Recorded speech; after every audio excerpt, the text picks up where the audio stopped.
Two Sons. Two Sons number 5, Data, Algorithm, Space, and Techno Feudalism. Algorithms are opinion embedded in code. It's really different from what you think most people think of algorithms. They think algorithms are objective and true and scientific. That's a marketing trick. It's also a marketing trick to intimidate you with algorithms, to make you trust and fear algorithms because you trust and fear mathematics. A lot can go wrong when we put blind faith in big data. Okay, that's a quote from Cathy O'Neill, her TED Talk of 2017, and it's really a telling type of a quote. It's used quite a bit, blind faith in big data. Starting my own commentary, a main thread in the Two Sons series might be summed up as follows. There are several spaces or forms of space involved: territorial space, outer space, cyberspace, and living space. And there's data to be found and known in each of these spaces. That data may be processed using algorithms in each space and across all spaces. With such a thread in mind, it's one argument in the Two Sons series so far and going forward is as follows. We should treat big tech as an incipient state with its own entry and exit points and its own infrastructure, rather than constantly framing discussion in terms of a nation state like the USA. The latter may have been and may still be the host for the algorithm, or a host for the algorithmic state, but this is not necessarily ongoing. Furthermore, there's a range of nation states, from the strong to the barely formed, ranging through, say, the examples of the USA, Australia, Myanmar, and a varying use and influence of the algorithm within these nation states. There's also a range of strategies and situations in the big tech sphere across spaces, as, for example, with Netflix having an extensive and well-formulated international strategy, while others do not. Another difference, perhaps critical, eventually might be that one or two big tech players like Amazon, along with SpaceX, operate satellites in near space, in shells that surround rather than being defined by nation states, while Facebook, for example, remains in cyberspace. Most academic commentary regarding big tech has the nation state as its first port of call. In reviews of literature in this series, by far the greater part of the literature found is about regulation of big tech by nation states singly or collectively, or has the nation state at the center of inquiry. Apart from asking what kind of nation state we're talking about, it is usually the USA or a European entity, one might also ask about variations in power amongst and between nation states, as well as varying kinds of power in associations of nation states. At what point does the host become a carcass? In such a case, energy might shift from an earlier entity to an emerging one.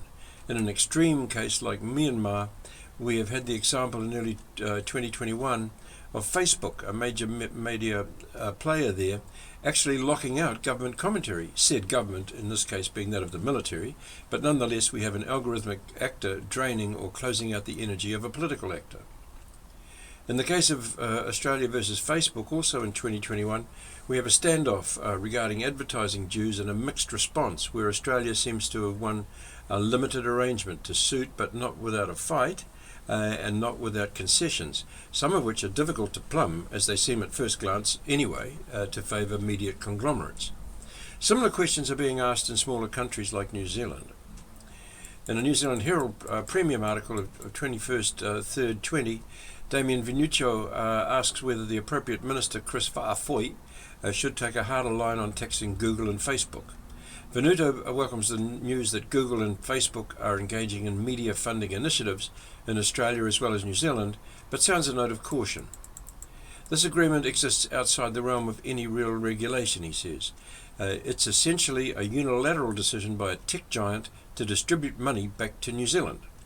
This agreement also does nothing to address the long-running issues of major tech companies avoiding full taxes by offshoring their handsome revenue figures in countries such as Ireland and Singapore.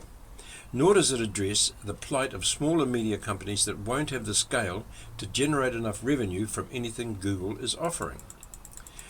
Venuto's article well states the gap between countries with a certain scale, such as Australia, and those like New Zealand, which are really outside the wall as far as big tech is concerned. Continuing with sharp but clear language, Venuto sums up the situation of a small country like New Zealand as follows. The government has also asked the Ministry of Arts, Culture and Heritage to look into what regulatory steps could be taken to address the financial pressures on local media companies. There has, however, been no indication from the government that New Zealand should expect legislation akin to what has been seen in Australia. In the global financial context, New Zealand whining would be about as alarming to the tech giants as a fly buzzing around a cow's tail. In an important aside, Venuto notes the alliance of state and media companies involved. It is also interesting to think, as he might seem to, about big tech and big media as new media and old media. Australia always had more bargaining power. Our neighbours across the ditch also had the added clout of billionaire media magnate Rupert Murdoch, who pushed hard for a deal favourable to his media properties.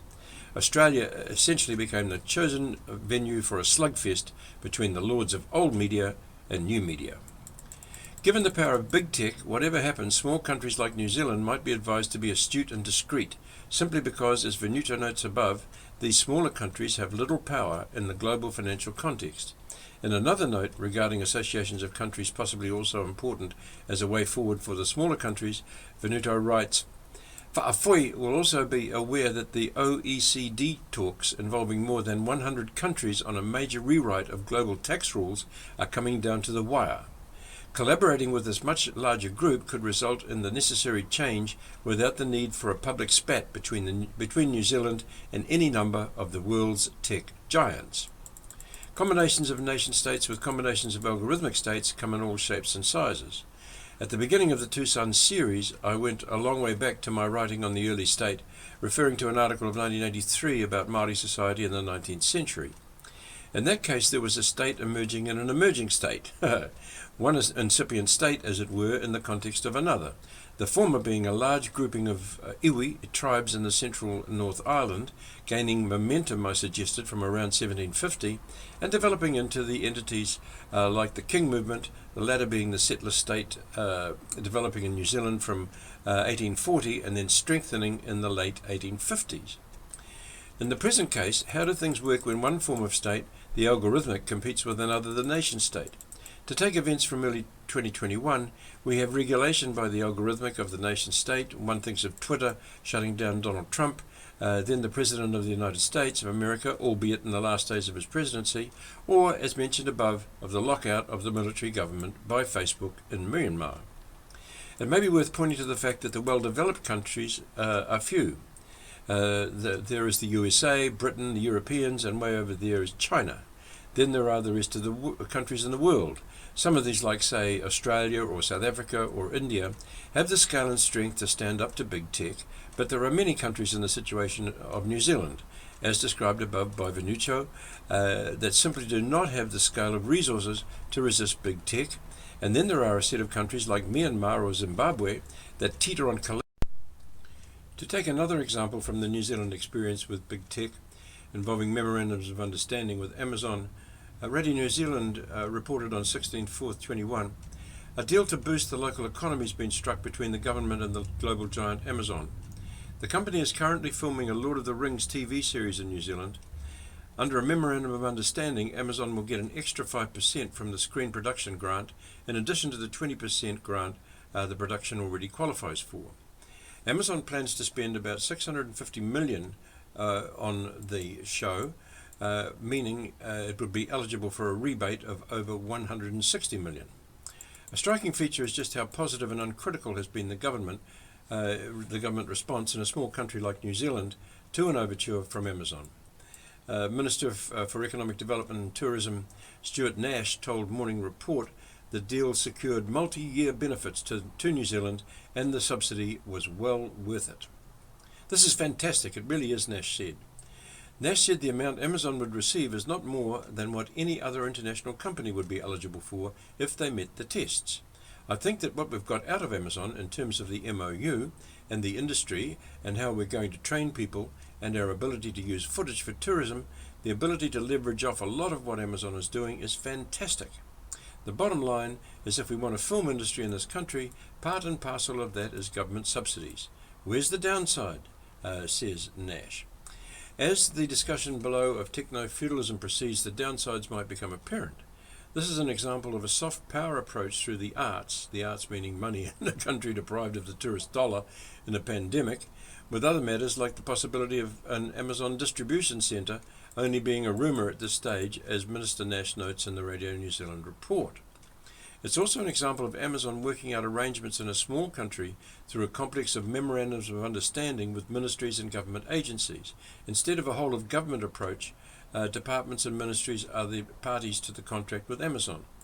The report goes on, 2 memoranda of understandings, MOU, were signed in December 2020, following negotiations between Amazon and the New Zealand Film Commission, Tourism New Zealand and the Ministry of Business, Innovation and Employment.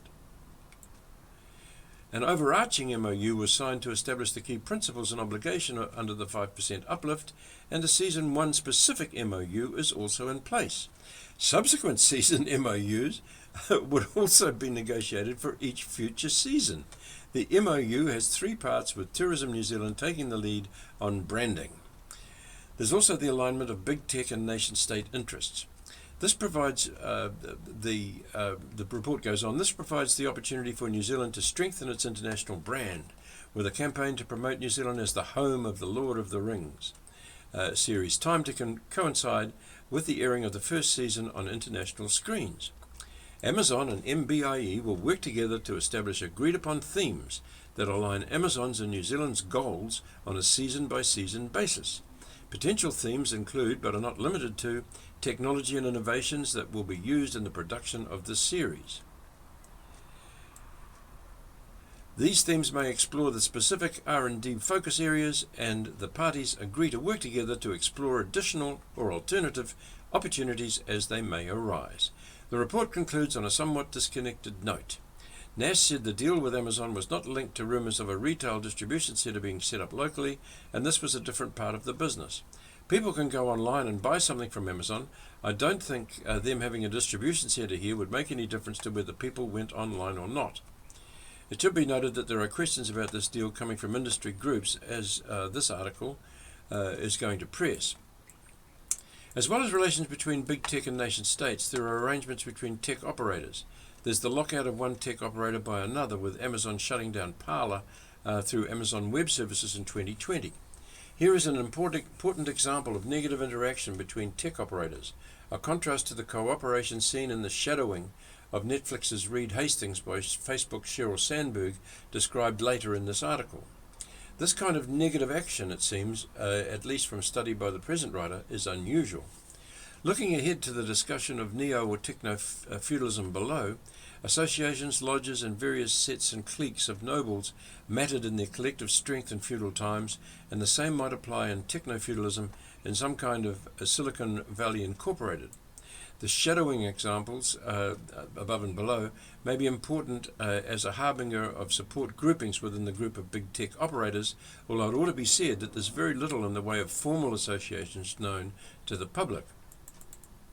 Part of the problem of concentrating on the developed nation state as a first reference and thinking that the incipient state is somehow en route toward or in the process of becoming a developed nation state like the USA or the United Kingdom or France is that this trajectory is perhaps flawed. Why should one entity be en route or in the process of becoming another? What I have called the algorithmic state might be in the process of becoming something very different or becoming more of itself.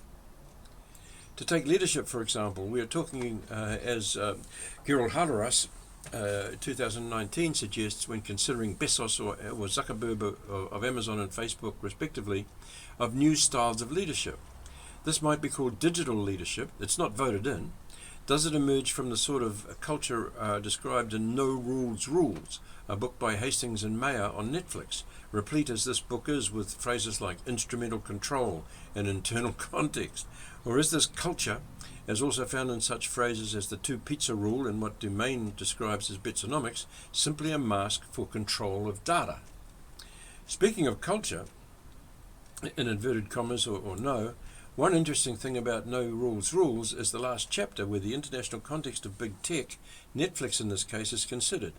Hastings and Meyer offer an excellent insight into how a big tech operator must work out its own culture and then situate it in the context of that found in nation states. In the case of Japan, for example, forthright criticisms of one's peers will not work out as well in the Netherlands as it does in the Netherlands, and so on. This is interesting, as Netflix seems to position itself, or is positioned by such leaders as Hastings, across nation states, at least as much as within a nation state like the United States. The examples of Amazon in New Zealand and Facebook in Australia or Myanmar may be important here as well. Coming all the way from China, we might be seeing something similar with the listing of Alibaba in America, as well as in China. Also interesting is the thought of globalization in all of this. Formerly, the big global energy companies like Exxon would come to mind. Big tech has in the main been situated, or at least based stateside, so to speak, many of them in California, which is discussed in terms of feudalism below. Outfits like Alibaba and other Chinese tech companies would seem to be trying to get into the USA via stock exchange listings and that type of thing. There might be a complex of reasons here. Alibaba and the like may be trying to escape China, and the latest examples in April 2021 show how the Chinese government operates through fines and the like to keep a semblance of control over Jack Ma and his companies, Jack Ma of Alibaba. Equally though, Alibaba, Tencent, JD and others may simply be growing where their algorithms find space for development. America just being another possibility. Now, discussed later is the placement of Baidu by its owners in the Cayman Islands, Baidu being another Chinese big tech operator. Considering leadership and the kind of culture involved, are we looking at a form of feudalism? This goes by several names in the literature, recent and sparse as that might be, with neo-feudalism, big tech feudalism, techno feudalism and so on. We may need to consider the matters shared by this or that tech giant, as well as the differences, the strategic alliances and the distances between big tech operators. Coming back to the point about Netflix above, is this an increasing global feudalism, or is it located in specific nation states? In venturing down this path of discussion, we might go back to basics and ask what exactly was and is feudalism, and also think about the anthropology, the political anthropology of feudalism. This could take us back and cross-reference to points earlier discussed in the Two Sons series, like the Maori state or the anthropology of Marshall Sahlins in the Pacific Islands, with his discussions of physical contours and associated kinships and culture. As this series continues, several spaces within which big tech operates are identified, including close outer space, where we find the shells of Amazon and SpaceX, cyberspace, hubs, and the space of the neighborhood. Does this set of contours, shapes, different contexts, shells, hubs, cyberspace, etc., generate or allow forms of leadership, kinship, or citizenship? If so, what might these be, and what might the preconditions for such be? Furthermore, do they really conform to an idea of feudalism, or is this another form of organization? Regarding feudalism, one of the surprising, at least at first, aspects of this discussion is to come across an argument that finds feudalism at the heart of America in what is sometimes seen as its most progressive of states, California. While it may or may not be the heart, California is not the same as other places in the USA. California has Silicon Valley and other things that set it apart, and of course each state is different. But it is a model to begin with, and perhaps even given the presence of Silicon Valley, the best place to start an analysis. It may be profitable, before considering the example of California, to consider the meaning of feudalism. In 2018, in a paper entitled Feudalism, a Political System of Medieval Europe and Elsewhere, K. Chris Hurst suggests that generally the term refers to a sharply hierarchical relationship between different levels of landowning classes. Hurst goes on, and key takeaways: feudalism. Feudalism is a form of political organization with three distinct social classes: king, nobles, and peasants. In a feudal society, status is based on land ownership. In Europe, the practice of feudalism ended after the Black Plague decimated the population. A feudal society has three distinct social classes: a king, a noble class, which could include nobles, priests, and princes, and a peasant class. Historically, the king owned all the available land, and he portioned out that land to his nobles for their use. The nobles in turn rented out their land to peasants. The peasant paid the nobles in produce and military service. The nobles in turn paid the king. Everyone was, at least nominally, enthralled to the king, and the peasants' labour paid for everything. Along the way, and before concluding that feudalism ended with the Black Death of 1347 to 51, This might be a contrast to the current coronavirus pandemic, in that, if anything, the grip of big tech on populations seems to have increased as the pandemic has developed. Hirst also gives the following characteristics of feudalism. Throughout history and today, feudalism arises in places where there is an absence of organized government and the presence of violence. Under those circumstances, a contractual relationship is formed between ruler and ruled. The ruler provides access to the required land, and the rest of the people provide support to the ruler. The entire system allows the creation of a military force that protects everybody from violence within and without. In an important point that we might return to, Hirst points out, in England, feudalism was formalized into a legal system, written into the laws of the country and codifying a tripartite relationship between political allegiance, military service, and property ownership. Hirst suggests, as quoted below, that feudalism began in England through the alteration of the common law after the Norman conquest in 1066, and it may be that we could do well to look at big tech in the law. This may be seen in the Milan School and their idea of the algorithmic state, in which the law of nation-states is fundamental. Also, the Yale scholar Lena Khan is important in such a consideration, as pointed out earlier and discussed later regarding Lena Khan's interview by Stephen Secure on the BBC. Khan's fear that the weakness of antitrust legislation, or at least the strictures on that legislation via the Chicago School, allows power of a new kind to occur, may relate to this idea of preconditions for feudalism occurring in law. Such an argument rests on the weakness of the law in the case of techno-feudalism, whereas in the Hirst argument at least, there were matters in law following the alteration of the common law after the Norman conquest that supported the growth of feudalism. To return to Hirst, English feudalism is thought to have arisen in the 11th century under William the Conqueror, when he had the common law altered after the Norman conquest in 1066. William took possession of all of England and then parcelled it out amongst his leading supporters as tenancies, fiefs, to be held in return for services to the king. Those supporters granted access to their land to their own tenants, who paid for that access by a percentage of the crops they produced and by their own military service. The kings and nobles provided aid, relief, wardship, and marriage and inheritance rights for the peasant classes. In these arguments, every precondition seems to fall back on another. Hirst, for example, points to the preconditions for such a legal context. That situation, he says, could arise because Normanized common law had already established a secular and ecclesiastical aristocracy, an aristocracy that relied heavily on the royal prerogative to function. Below there is an interesting use of the term clerisy in Kotkin's discussion of California, as he talks about a supporting caste for big tech.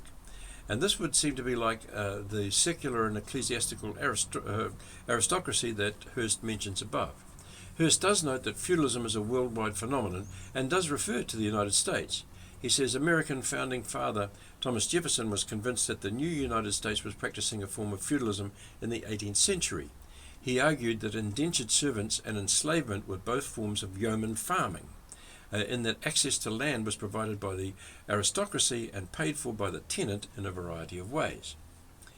Hirst discusses the near universality of feudalism in certain parts of the world, such as Europe, and the course of feudalism there. He says just before the rise of the Black Plague in the 14th century, feudalism was firmly established and working across Europe. There was a near universality of family farm tenure by conditionally hereditary leases under noble, ecclesiastical, or princely lordships who collected cash and in-kind payments from their servant villages. The king essentially delegated the collection of his needs, military, political, and economic, to the nobles. By that time, the king's justice, or rather his ability to administer that justice, was largely theoretical. The lords dispensed the law with little or no kingly oversight, and as a class supported each other's hegemony. Peasants lived and died under the control of the noble classes. Interestingly, Hirst does not talk about the transmission of culture and ideology that went on and goes on in feudalism. The things seen and heard at the village fete or at jousting and other ways of sharing experience and attitudes, for example. These ventures and contexts were owned by the nobles or suffused with their power. Later, the cultural and aesthetic power of big tech and the ownership of studios by the likes of Prime and Netflix is considered. Just as control of entertainment is important, going back to Orwell, so is the control of truth. One aspect of techno-feudalism that sets it apart from earlier forms is the power to lie. Not only does big tech own the data, it also controls the algorithms that, as we shall see after Soter and O'Neill and others, as the series develops, can spin the data. The person on the street without data of scale and without the use of significant algorithms cannot do this. And because big tech owns data and controls algorithms on a scale that many governments do not, then big tech becomes, after Orwell, the ministries of truth. As mentioned in the next section, number 6, the development of Wikipedia offsets some of the spins from big tech. With Orwell and other writers in mind, we might go back to commentary on propaganda at this point. What might big tech be propagandizing? There's a discussion in the next section of this Two Sons series, number 6, of the Cambridge Analytical example, which speaks to this. The advocates of the techno-feudal argument would equate big tech with the noble classes, and with the above definitions and qualifications of feudalism in mind, we might turn to the work of Anand Giridharadas and others, including an excellent article in American Affairs by Joel Kotkin, entitled Neo-Feudalism in California. Kotkin begins with a quote from Kevin Starr. From the beginning, California promised much. While yet barely a name on the map, it entered American awareness as a symbol of renewal. It was a final frontier of geography and of expectations. And that's from Kevin Starr's Americans in the California Dream. Okay, Kotkin goes on to mention and cite from a post on Medium by Peter Layden and Roy Teixeira, entitled California is the Future of American Politics. Referring to that title, Kotkin then punches in. If true, this may not be the best of news. Rather than the vanguard of a more egalitarian future, California has become the progenitor of a new form of feudalism characterized by gross inequality and increasingly rigid class lines. But the shift is likely to only further enhance those at the top of the state's new class structure, those best suited for the inexorable and expanding shift to digital platforms. These are the tech oligarchs who dominate an economy that leaves most Californians less well off. In an interesting twist when thinking about the Black Plague as the end of feudalism, Kotkin suggests that the coronavirus pandemic and the consequent shift to remote work is helping the growth of techno-feudalism. The shift, he says, to online services is likely to boost the already established large tech firms, especially those involved in streaming entertaining services, food delivery services, telemedicine, biomedicine, cloud computing, and online education. The shift to remote work has created an enormous market for applications which facilitate video conferencing and digital collaboration. As we stare at our screens, we're ever more subject to manipulation by a handful of platforms, inverted commas, that increasingly control the means of communication. In an important note about inequity, Kotkin points to the development of big tech from garage culture. This relates to the homespun idea of tech leaders in startup mode, as with Bezos in a garage with one partner, Zuckerberg and one or two others operating out of a student dorm, or whatever, and the general spinning of a digital leadership myth after Horatio Alger. This myth is discussed further in the Two Sons series and is well treated by Anand Giridharadas, as noted earlier. Now, Kotkin argues all this is likely to accelerate the state's trend towards extreme inequality. Although successes of the state's entrepreneurial garage culture, these firms clearly are not raising all boats and creating opportunities for a broad portion of the population. Kotkin concludes his introductory remarks with a reference to the economist James Galbraith, suggesting that California is becoming more unequal and saying that California now suffers a level of inequality worse than that of Mexico. He goes on to talk about the evolution of California's economy from a diverse set of opportunities to something else again. He says, as recently as the period from 1996 to 2006, according to economist David Friedman, California's job creation was well distributed amongst regions, job types and incomes. But in the recovery after the Great Recession, which hit California more profoundly than the rest of the country, the state's economy has become more narrowly focused and geographically constrained around the tech-driven Bay Area. Kotkin gives a wide set of results to back up his point and arrives at the result that, he says, these economic changes have pummeled the middle class, traditionally the bulwark against feudalization. The next section of Kotkin's paper is entitled Silicon Valley, a Feudal Castle, a feudal castle town. And he goes on to say, as Silicon Valley has shifted from an industrial to a software focus, it lost over 160,000 manufacturing positions. Even worse, as much as 40% of the current tech workforce is made up of non-citizens, many on temporary visas. In the process, Silicon Valley has morphed into what City Lab has described as a region of segregated innovation, where the rich wax, the middle class declines, and the poor live in increasingly inescapable poverty. Rather than being a beacon of opportunity, the city by the bay is a place where the middle-class family heads towards extinction. San Francisco also suffers the highest property crime and petty crime rates of any major urban area, and it has become the epicenter of an explosion in homelessness, even as homelessness has been reduced in much of the country. Now, using an array of statistics to back up his argument, Kotkin continues, for the next generation of Californians, arguably the best way to buy a home is a distinctly feudal one. Win the birth sweepstakes and tap the bank of mom and dad to make a purchase. Okay, with fewer young people now, Kotkin suggests that rather than the surfboard, the wheelchair will be the state icon of California. Citing the economist Huizing's work on the Inland Empire and others, Kotkin offers something of a map. The most extreme poverty is found in two places: the vast interior regions and areas close to urban cores. Anybody riding along Highway 33 through the Central Valley can see scenes that seem more like rural Mexico than America. Abandoned cars, dilapidated houses, and deserted storefronts. Okay, throughout this series, an effort's been made to scope the minority situation, especially where there's a state within a state situation.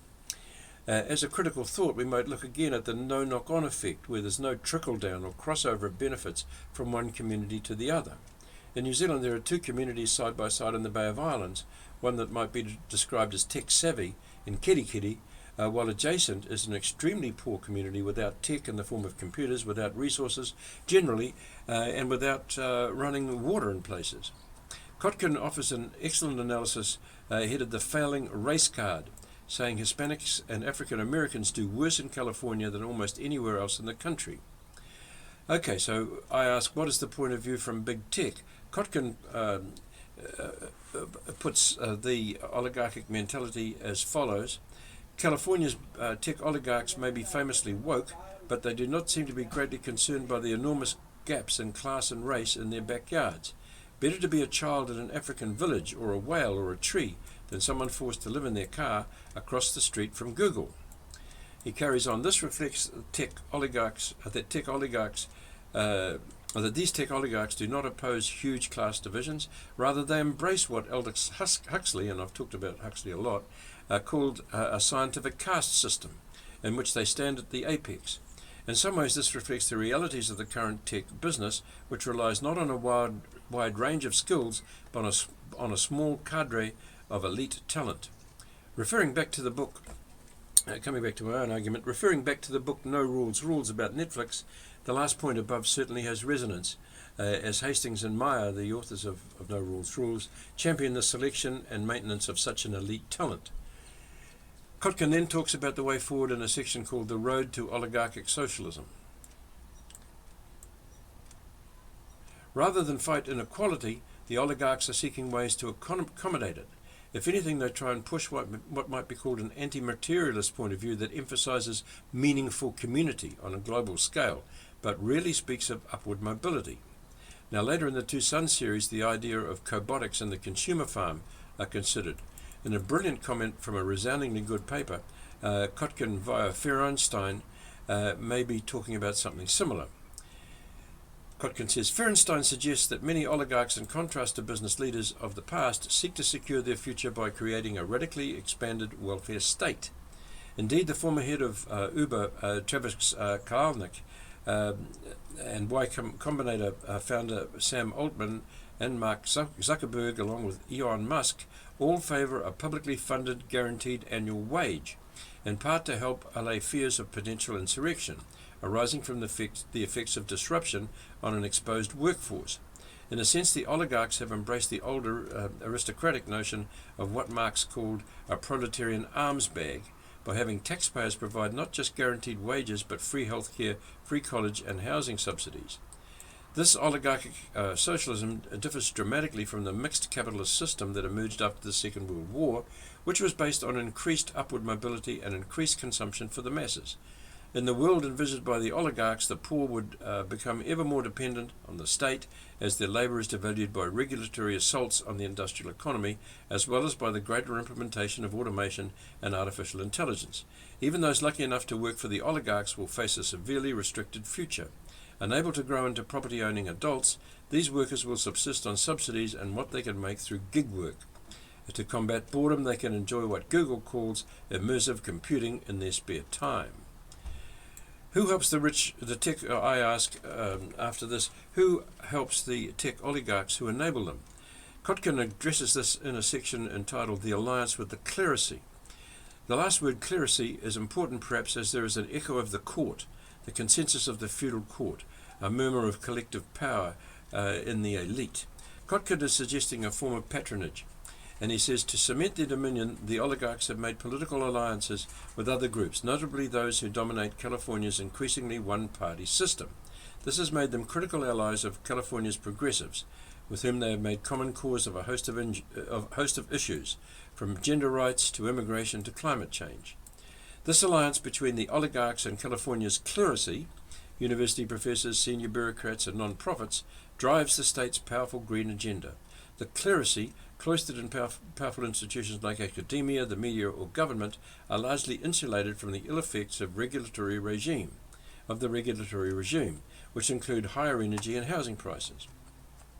Moving across the world, we can see that the California example has resonance. Ramon Blurker in 2020 talks about digital feudalism in a multipolar, unstable world in an article in Responsible Statecraft. Blurker begins by setting out the context of COVID-19 in the world, and then in a few succinct sentences makes the following case. The influence of powerful non-state actors in the international stage is already becoming more relevant than the classic power struggles amongst states at the height of globalization. States have been progressively losing their exclusive role in the construction of the multilateral international system. Now their diminished sovereignty has to do with the increased power and influence of transnational corporations, of which big tech is the ultimate example. The privatization of military force and the international role of private armies and militias, transnational terrorist organizations, and drug cartels and other criminal groups, says Blurker. The institutional and economic architecture put in place at the end of World War II, which has made possible one of the longest periods of stability and prosperity in recent history, is currently in turmoil, and not so much because of the so-called revisionist states. Okay, so just thinking about that, one feature in most of, or if not all descriptions of feudalism, is the presence of a military force. Interestingly, this is not so far part of the repertoire for big tech. Not one of the operators seems to have a private militia. Is this why the USA is such a good host state for big tech? Because of the formidable protection for citizens, corporate or other, that the armed forces there provide? Blurker, coming back to Blurker, looks at populist leaders and concludes that there is no way back. His article was published in the last year of Trump and talks about his influence, making some important points for the post-Trump era. The illusion, says Blurker, of populists and other enemies of liberal multilateralism about their capacity to replace an international order they consider weak and ineffective with the return to the safety of state sovereignty and unilateral policies are as unrealistic as those that still believe that the international institutional architecture is solid enough to endure the current geopolitical shocks without decisive action. In a very powerful way, Blurker goes on to describe where we now find ourselves. He says this is a scenario closer to the condottieri and mercenary bands of medieval Europe than a return to the golden age of state sovereignty. The shift in the tectonic plates of international politics is pointing towards a highly unstable multipolar system in which post-Weberian states with diminished sovereignty will coexist with an eroded multilateral architecture and powerful non-state actors. The description above certainly fits with Afghanistan or Myanmar and, as Blurker suggests below, Syria, Lebanon, Iraq, Libya or Yemen, but as implied by the present writer above, the USA has an armed force that floats above its geographical position in the world and, at least for the time being, may be giving shelter to big tech. Blurker continues, the trust of citizens in their leaders in liberal democracy has been diminishing rapidly in the past decade, in parallel with the growth of social media. The problem is deeper than the effect of fake news or defective governance or corruption. The narrative of the international liberal order of ever-increasing prosperity fueled by endless economic growth is not credible anymore. The situation in the Middle East offers a particularly stark example of how this crisis can accelerate a process of authority fragmentation, institutional collapse, rampant corruption, and failed governance. Syria, Lebanon, Iraq, Libya, or Yemen already can be considered test cases of this neo-medieval model in which non-state actors are already the main decision makers. Growing inequalities, the effect of climate change, future scarcity of resources, the impact of unprecedented population displacements, and the return of health hazards we thought were eradicated are a breeding ground for cataclysmic transformation, says Blurker. Blurker then talks about data and control. Artificial intelligence is developing rapidly, and the connection between massive data harvesting and biometric monitoring with the implications of 5G technology will multiply the capacity of governments to control their citizens. If the role of surveillance states is a matter of serious concern, it is even more worrying that the new technological instruments and personal data is actually in the hands of powerful private corporations. If not addressed now, the collusion between the surveillance state and digital feudalism will blur the difference between totalitarian and democratic states in ways that are still difficult to imagine. Many of the emergency measures taken now will become a fixture of life, as the whole historical process will be fast-forwarded. The choice between totalitarian surveillance and citizen empowerment, or between nationalistic retrenchment and expansion of globalization, will shape the coming historical cycle. Personal data harvesting is fueling the growth of the technological behemoths, attracting a growing share of all global investment in detriment of the productive economy, job creation, and social infrastructure. To turn the screw that Blurker fashions, the aspect of techno-feudalism that is shocking when we pause to think about it is that, as Neil Godfrey puts it in the title of his paper of 2021, Techno-Feudalism, We're Working for Big Tech for Free, in a discussion imagined by Godfrey, one person says, Facebook's users provided both the labor that went into the machine and the product that was sold by it. Knowing that Facebook pays only 1% of its revenues to its employees and precisely nothing to its users, it is realized, says Kotkin, in 2025 that no self-respecting liberal could condone big tech's mass manipulation techniques nor defend its gains as a fair reward for entrepreneurship. Its returns were only made possible by a species of techno-feudalism that made billions of people work for it for free. Feudalism, I carry on from here, feudalism is a system of power and control, of order, and it's important to realize of law. It became codified. Now might be a good time to check how Facebook and other big tech operators codify and strengthen their positions. Tempting as it might be to accept feudalism as a guiding light for analysis, we might also look further afield for useful forms of analysis. We could go back to Weber and talk about charismatic leaders and the theory of charisma when we think about Bezos, Musk, Gates and the like. Or are these leaders simply writing a new form of capital, which is data? In data we trust, they say, combined with efficient algorithms. Is the success of big tech to do with governments not owning data while the big tech companies do? Is a data bank comparable to a treasury? Can we relate the idea of kings, nobles and serfs to big tech? Certainly the books Betsonomics and No Rules discussed throughout the Two Sons series would seem to suggest so. Nobles always owned land at the sometimes loose discretion of a king. Is the allocation of shells in space to Amazon and Musk's SpaceX comparable? Can we think of these as fiefs? This raises the questions of the allocation of space and power. If some random committee or board is allocating sections of space which then by accident, as it were, turn out to have significant power, then much of this might be seen as inadvertent. On the other hand, this might simply be seen as intelligent use of their considerable technological resources by Musk and Bezos. Is there an equation or a similarity between nobles and their courts? Add, say, Amazon and Prima Entertainment. Did each noble provide some circus as well as a little bread to the serfs? Do the serfs come to naturally pivot to that type of entertainment with its stresses and its absences to their accustomed culture? Do the nobles run plays where they select the scenes and instruct the playwrights? Do the nobles say who to invite and what story to tell? Then there are the studios as well as the court theatres, how to paint as well as who to paint and in what light. Amazon owns Prime and controls the narrative there.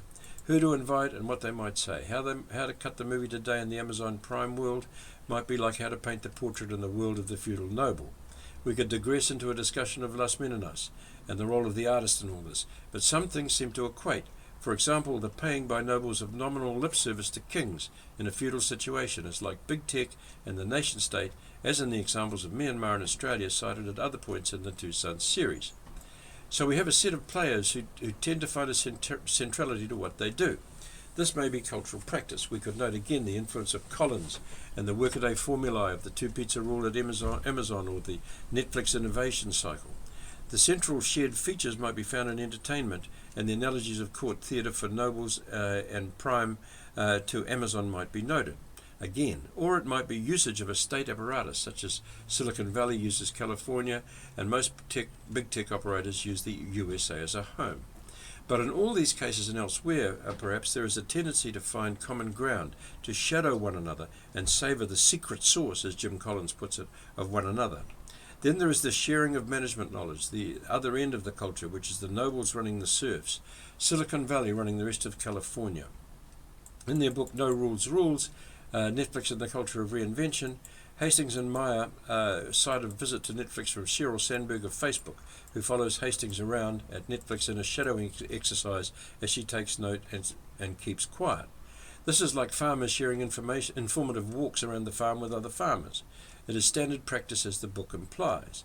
It is like nobles attending jousting or theatrical displays or dinners, all places where the culture of feudalism might be shared. Where is the research, and it would be important research, on how do big companies combine and agree on shared plans of action? This series began with a consideration of the Māori King movement. Can we compare the tribal or at least occasionally pan-tribal situation in Aotearoa, New Zealand, to feudalism or a feudal system?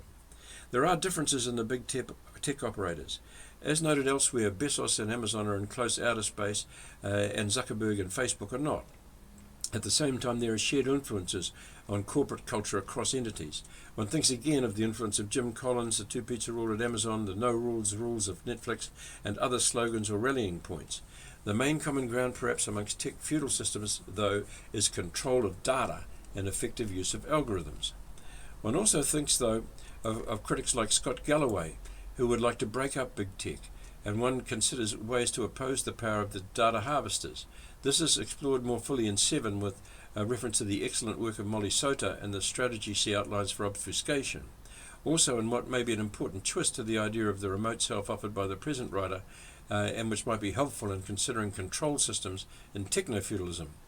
Molly Sota speaks of mechanisms to distance the individual from the power of their vote. Ideas like this are further pursued in 7 in the discussion of the self in the context of big tech. At least Sota and the figure she cites above are talking about the individual in the context of big tech. Other academic work or commentary on the BBC or CNN are US-centered or Eurocentric, and the political anthropology found there seems to admit no structures beyond the nation-state in their terms of reference. Even the nation-state of China, with its specific aspects of big tech, is regarded in these mainstream television places as somehow beyond the pale, almost as though it's not quite a nation-state. In the last paper in this series, I'd concentrated on space and the efforts of Bezos, Musk, and others. We are now talking about shells. An outer shell has been designated for Amazon satellites, and within that, another shell for SpaceX satellites. These are sections, rings, if you like, around the Earth. We could talk about the shape or contour of the algorithmic state, and then the profile of operators in that context. For example, the contours might be shell, hub, cyberspace, and screen, with several points between these. The profiles might be that Amazon operates in space with the shell, works extensively with hubs in cyberspace, and uses screens. It has a profile across these basic contours. Facebook does not operate in space, but has a major presence on screen and in cyberspace. Within these two contour shapes in mind, we might turn to Elon Musk and Tesla and talk about another contour shape with strength in its shell in space, but not a great presence in cyberspace. As this article and the ones that follow treat these shapes, it is suggested that these are shapes of state of algorithmic state and such concepts as tech feudalism might inform the general model suggested. Turning to Musk and Bezos in space, the satellite feud between Elon Musk's SpaceX and Jeff Bezos's Amazon, says one article, spilled out in the open on social media this week after spewing for months in meetings with regulators. It's only the latest spat in a new race amongst billionaires for a slice of a $1 trillion telecommunications market.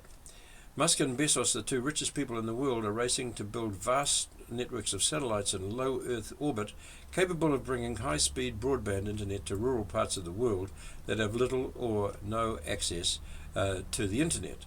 Last year, SpaceX began an invite-only beta program that now has thousands of users across the US, Canada, and the United Kingdom. Its initial price is pegged at $99 a month, plus $4.99 for a setup kit that includes a pizza-sized dish. Now, coming back to my argument, we might take these shells as one of a set of distinct physical points. Another might be space or sky very close to Earth, where drones deliver items. One idea which seems logical is that drones might deliver to the top of lampposts. From here, goods might be dropped to scouts that in turn deliver to houses. The drones recharge their batteries at the top of the poles as or after they drop the item. These points are connected via the internet, and to consider the process of connection, we might start with the screen in the house. From there, all points so far mentioned are connected. Each point is a learning point. The screen organizes information and precedes it and improves it. Machine learning occurs at each point. There are plans at each point. The plan of Jeff Bezos to settle people in space, for example, which might proceed from the Amazon shell. The series of physical points and the information processes involved constitute a new form of state, a new structure or infrastructure, if you like. There are matters of externality and mind. With the learning involved outside of human minds, the algorithmic state literally thinks on its own. One algorithm serves another and learns in tandem and in sequence with others. Some points are out the scope of the nation-state, at least as this is commonly known, and these are the shells of space and cyberspace. We could go back to Bezos and his visions of space settlement and ask whether people would be settled in areas owned by nation-states on Earth or in open zones, so to speak. And then we could ask again, who owns the internet? Okay, so we can come to a conclusion now. And to return to the central or underlying argument, there are several spaces or forms of space involved. Territorial space, outer space, cyberspace, and living space. And then there is data to be found and owned in each of these spaces. That data may be processed using algorithms in each space and across all spaces. In this section, I have suggested that what I had formerly described as the algorithmic state might be considered in terms of techno feudalism. While a limited critique of the idea was mounted, there seemed to be merit there. Where I have been talking about the shape of the algorithmic state as distinct from the shape of the algorithmic state, in the next paper I intend to return to the history of the algorithmic state. I have suggested a shape consisting inter alia of shells, hubs, and screens. How are they integrated and combined if not through data and the use of algorithms? How are those things run if not through some kind of neo-feudalism? We might talk about the geography of state. A question might be made of the word geography in that word is usually used of the physical space of the Earth. This state has dimensions in outer space, near space, and cyberspace as well as on Earth. There's a new shape of state in the shells of near space, the hubs in the sky, or on land connected and found in cyberspace. In considering this shape of state, we could look back in the Tucson series to the idea of the data of nations in 4, and forward to the discussion of machine learning and the history of data usage in 6, the next section.